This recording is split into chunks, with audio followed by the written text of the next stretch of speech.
ওই দিন আমার আল্লাহ যদি জিগায়, ওরে আমার কাছে কি নিয়ে আসছো,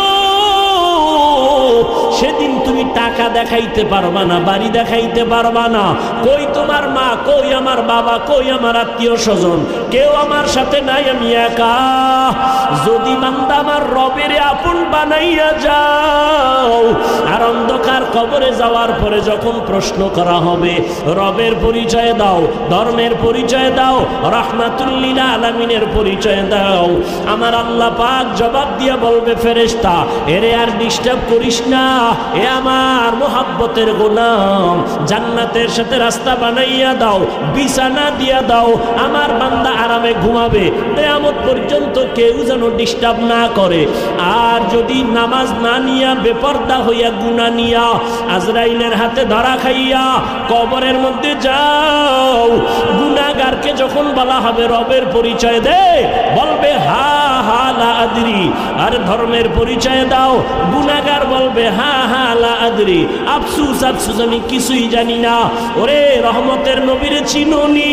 কয় না, আমি চিনি না, আমি তো রহমতের নবীরে কখনো দেখি নাই, করি নাই, আমি হতভাগা।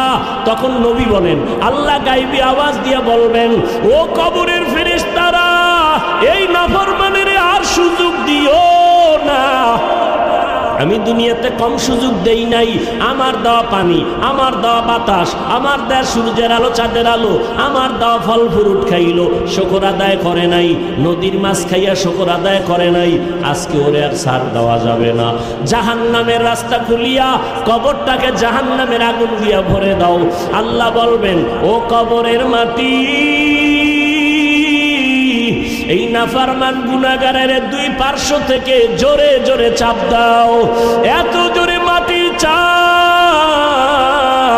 ও আল্লাহর বান্দার একটু চিন্তা করো, আরে দুনিয়াতে গরম সহ্য করতে পারি না, একটা মশার কামড় সইতে পারি না, একটা বেতের বাড়ি সইতে পারি না, গুনাহ নিয়ে গেলে কবরের মাটির চাপ কেমনে সহ্য করবা?